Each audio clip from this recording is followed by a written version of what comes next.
లేదంటే మర్యాద లేదండి. ఎక్కడైనా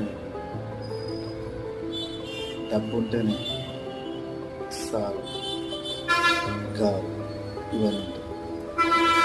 ఒకసారి ఆలోచించండి, కళ్ళు మూసుకొని. డబ్బు లేకపోతే ఇలా ఉంటుంది.